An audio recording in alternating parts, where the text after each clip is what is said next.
تاسو بنو موریدلی دا نور الانوار کتاب لیکل شوی دی په علم په دې کتابونو کې دی مولا جیون صاحب لیکل دی د شاګرد چې کومونو هغه د وخت بادشاه اورنګزیب علمگیر دا د شاګردو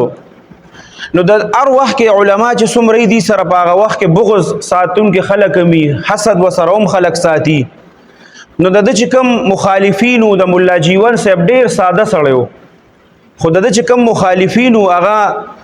ډیر زیات مالدار شوی اوس مکه مغسته وی ډیر زیات کورونه یو سبل سو الله ډیر مال دولت ورکړو نو هغه حاسدین چې ګمونو هغه د شاګرد لراغله بادشاہ لا اورنګزیب علمگیر لا چې دا خوستا استادم دی او د پته لګی نه چې سکارې شروع کړل خلک کوئی چې دا ولا بادشاہ س پیسې میسې ورکي او یا ارس چل چې شروع کړل خو دونه وخت کې خو سړی چې د پیسې دونه ډېرې نشي پیدا کولی لکه سونه وخت کې لږ وخت کې چې دی مالدار شو تقریبا وی لس دولس کاله پنځل لس کاله کې هغه ډېر زیات مالدار شوی اول بالکل یو عام مولوي صاحب ساده سړی خو بیا په لږ وخت کې ډېر مالدار شو کله چې اورنګزیب علمگیر بادشاه هغه راوغوښته نو ورته وایي چې استاد ادب سره یو عرض کومه دا خلق دا اعتراض کوي چې د سره د دونه مال او دولت د کم ځای نه راغی نو که ماتم د دې لږ وضاحت وکړو زما په خپله په تاسو باندې اعتماد دی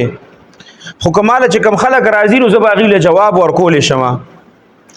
نو هغه مولا جیون صاحب رحمت الله علیه ورته فرمایي چې تا یو پیره ماله دعوت کړو که یادي تا ته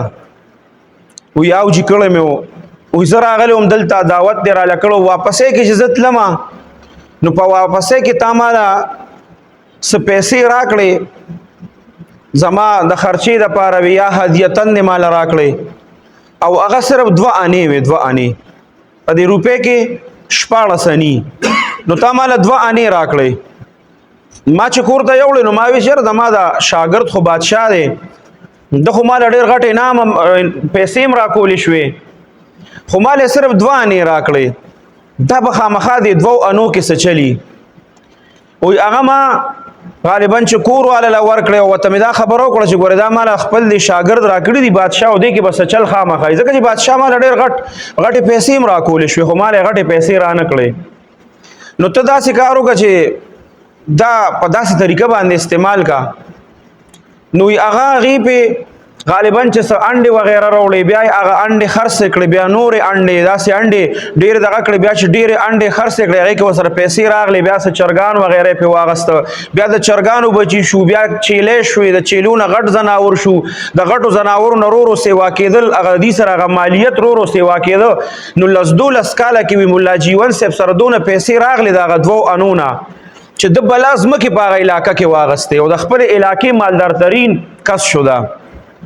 حاسدین حسد او پکې بغض او پکې هغه به بادشاه لراتل نو ورته وایي چې دا خو تا هغه کمې 2 انې راکړی وې بس دا خو الله هغې کې دونه برکت اچولی و چې دا دونه مال او دولت د هغې نه راغی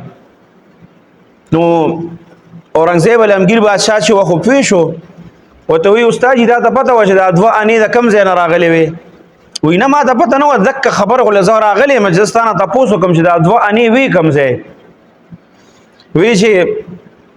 هغه خپل دغه راوغوښته هغه هندو دا چا چې به د هغه دا غونډ حساب کتاب کو دا اورنګزیب علمگیر بادشاه هغه راوغوښته او هغه ته وایي چې پلانکیه هندو هغه د دې پلانکي کال لا حساب کتاب ته ټول ما ته ووایه هغه لګیا شو د هغه کال حساب کتاب یې وی اخره کې پکې راورسېده وي دا 2 انې چې کوم دي دا یو نامعلوم کس له ما ورکړی وی نو علمگیر بادشاه اورنګزیب بادشاه ورته وی دا نامعلوم کس څوک دی وی دا څه چل شوی و یاره جي هغه لږ یره کې شي و یاره جي دا داسې کار شوی چې ما سره د دې ټول حساب کتاب دا رجسټر یې پرتي وی په یو شپه چې دی ډېر سخت باران شروع شو او زه به اوس ګارېدم نه زما کوټه چې وه کمره هغه به راسسېده اوبه به پکې راتلې نو ډېر زیات باران شو ما سره یره شوه چې د دې ټول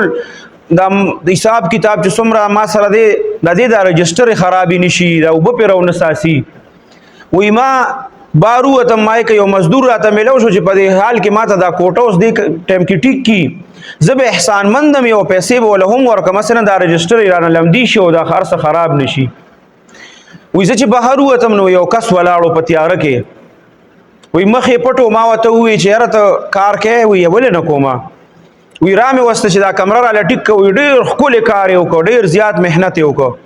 وی چې ما وکتل ما سره دکه ټایم کې په کور کې صرف دغه 2 انې وې وی ما هغه ته ووایي چې دغه د پلانکي ځای کې زما دکان دی او ته به راشې سبا زه به تاله دا نورې بقایا پیسې درکړم ځکه تا کار ډېر ښکلی وکړ وی هغه وی چې نه بس دا 2 انې ډېرې دي زه سبا نه راځم بس دا نورې ما تا ته بخلي دي بدلته کې ورته ما نامعلوم ولیږه کس ما نه پېژنده او هغه ما رخصت کا په خپله مخه لاړو تر نن ورځې پورې هغه بیا نه دی راغلی هغه ته وایي ښځه بس ته ځه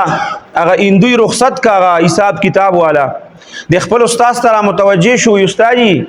هغه 2 انې چې تاسو له ما درکړی وې د شپې چې کار ما دا چا کړو دا زومه دا کار ولا ما کړی ما مخ پټ کړو دا کار ما کړو ما ته خپلې حلالې پیسې میلو شوې وې 2 انې هغه انې ما ځان سره ایښې وې چې کله ما تاسو له دعوت درکړه تاسو مې دعوت له راوغوښتی نو ما وی چېرې ما سره خو د دې نه ښکلې او بهترینې او صفا پیسې نشته هغه 2 انې ما تاسو له درکړې نو دا دونه الله چې پکې برکت اچولی دی او ستاسو دا دونه مال حال سیوا شو که نه نو دا د دې وجې نه چې دغه ما ډېرې په محنت سره ګټلې وې دغه پیسې